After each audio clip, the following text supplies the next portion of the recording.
Charles by Shirley Jackson. The day my son Laurie started kindergarten, he renounced corduroy overalls with bibs and began wearing blue jeans with a belt. I watched him go off the first morning with the older girl next door, seeing clearly that an era of my life was ended. My sweet-voiced nursery school tot replaced by a long-trousered, swaggering character who forgot to stop at the corner and wave goodbye to me. So how does Laurie's behavior change once he starts kindergarten?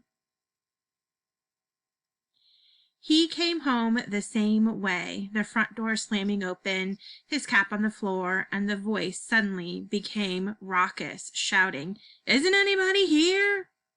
At lunch, he spoke insolently to his father, spilled his baby sister's milk, and remarked that his teacher said we were not to take the name of the Lord in vain. So here I want you to think about, what does insolently mean? "How was school today?" I asked, elaborately casual. "All right," he said. "Did you learn anything?" his father asked. Laurie regarded his father coldly. "I didn't learn nothing," he said. "Anything," I said. "Didn't learn anything." "The teacher spanked the boy, though," Laurie said, addressing his bread and butter, "for being fresh," he added, with his mouth full. "What did he do?" I asked. "Who was it?" Laurie thought. "It was Charles," he said. "He was fresh. The teacher spanked him and made him stand in a corner. He was awfully fresh." So fresh in this instance is a slang term for disrespectful. "What did he do?" I asked again, but Laurie slid off the chair, took a cookie, and left, while his father was still saying, "See here, young man." The next day, Laurie remarked at lunch, as we sat down, "Well, Charles is bad again." He grinned enormously and said, "Charles hit the teacher." "Good heavens," I said, mindful of the Lord's name. "I suppose he got spanked again?" "He sure did," Laurie said. "Look up," he said to his father. "What?" his father said, looking up. "Look down," Laurie said. "Look at my thumb. Gee, you're dumb." He began to laugh insanely. Now let's pause here. What is Laurie's relationship with his family? How does he treat them? Let's look at all of the notes that we've made. And anything that has to do with Laurie is in red. If we're talking about Charles, it's a blue underline. "Why did he hit his teacher?" I asked quickly. "Because she tried to make him color with red crayons," Laurie said. "Charles wanted to play with green crayons, so he hit the teacher, and she spanked him and said nobody play with Charles, but everybody did." The third day, it was Wednesday of the first week, Charles bounced a seesaw on the head of a little girl and made her bleed, and the teacher made him stay inside all recess. Thursday, Charles had to stand in a corner during story time because he kept pounding his feet on the floor. Friday, Charles was deprived of blackboard privileges because he threw chalk. On Saturday, I remarked to my husband, "Do you think kindergarten is too unsettling for Laurie? All this toughness and bad grammar, and this Charles boy sounds like such a bad influence." "It'll be all right," my husband said reassuringly. "Bound to be people like Charles in the world. Might as well meet them now as later." On Monday, Laurie came home full of news. "Charles!" he shouted as he came up the hill. I was waiting anxiously on the front step. "Charles!" Laurie yelled all the way up the hill. "Charles was bad again."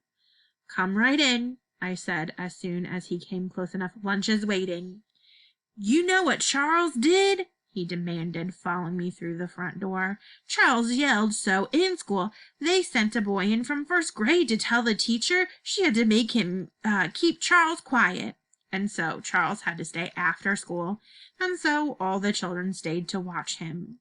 "What did he do?" I asked. "He just sat there," Laurie said, climbing into his chair at the table. "Hi, Pop, you old dust mop." "Charles had to stay after school today," I told my husband. "Everyone stayed with him." "What does Charles look like?" my husband asked Laurie. "What is his other name?" "He's bigger than me," Lori said. He doesn't have any rubbers, and he doesn't ever wear a jacket. And you see that rubbers means boots. We're in England here. Monday night was the first parent-teachers meeting, and only the fact that the baby had a cold kept me from going. I wanted passionately to meet Charles's mother. On Tuesday, Lori remarked suddenly, "Our teacher had a friend come to see her in school today." Charles's mother? My husband and I asked simultaneously. So I just want to do a quick check-in here, just so we're clear. Who's telling our story? Nah, Charles said scornfully. Nah, Laurie said scornfully. "It was a man who came and made us do exercises. We had to touch our toes. Look." He climbed down from his chair and squatted down and touched his toes. "Like this," he said. He got solemnly back into his chair and said, picking up his fork, "Charles didn't even do exercises." "That's fine," I said heartily. "Didn't Charles want to exercise?" "Nah," said Lori. "Charles was so fresh to the teacher's friend, he wasn't let to do exercises." "Fresh again?" I asked. "He kicked the teacher's friend," Lori said. "The teacher's friend told Charles to touch his toes just like I did, and Charles kicked him."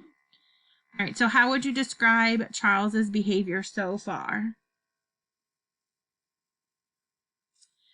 "What are they going to do about Charles, do you suppose?" Lori's father asked him.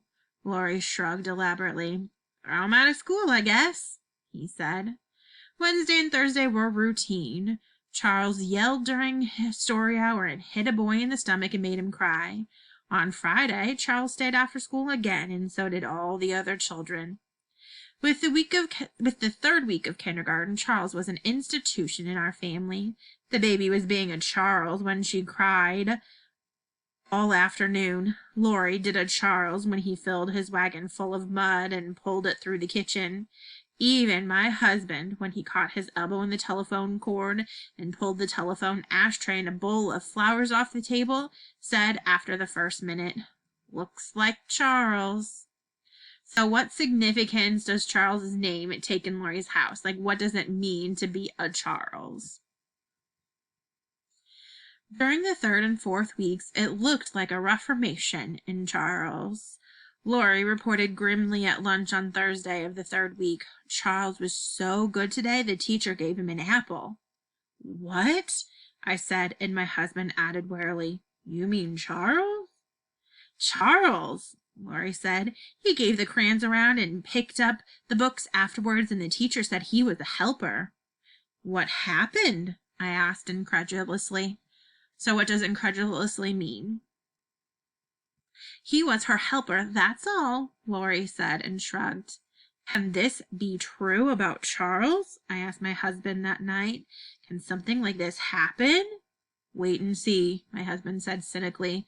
"When you've got a Charles to deal with, this may mean he's only plotting." He seemed to be wrong. For over a week, Charles was the teacher's helper. Each day he handed things out and picked up things. No one had to stay after school. So how do Lori's parents respond to the news about Charles? "The PTA's meetings this week again," I told my husband one evening. "I'm going to find Charles's mother there." "Ask her what happened to Charles," my husband said. "I'd like to know." "I'd like to know myself," I said. On Friday of that week, things were back to normal. "You know what Charles did today?" Lori demanded at the lunch table in a voice slightly awed. "He told a little girl to say a word, and she said it, and the teacher washed her mouth out with soap, and Charles laughed." "What word?" his father asked unwisely, and Lori said, "I'll whisper it to you, so it's so bad." He got down off his chair and went around to his father. His father bent his head down, and Lori whispered joyfully. His father's eyes widened. "Did Charles tell the little girl to say that?" he asked respectfully. "She said it twice," Lori said. "Charles told her to say it twice." "What happened to Charles?" my husband asked. "Nothing," Lori said. "He was passing out crayons." Monday morning, Charles abandoned the little girl and said the evil word himself 3 or 4 times, getting his mouth washed out with soap each time. He also threw chalk. So we know that Charles is back to his old ways here. My husband came to the door with me that evening as I set out for the PTA meeting. "Invite her over for a cup of tea after the meeting," he said. "I want to get a look at her." "If only she's there," I said prayerfully. "She'll be there," my husband said. "I don't see how they could hold a PTA meeting without Charles's mother." So Lori's father is kind of making light of the situation and all the things that have gone on with Charles.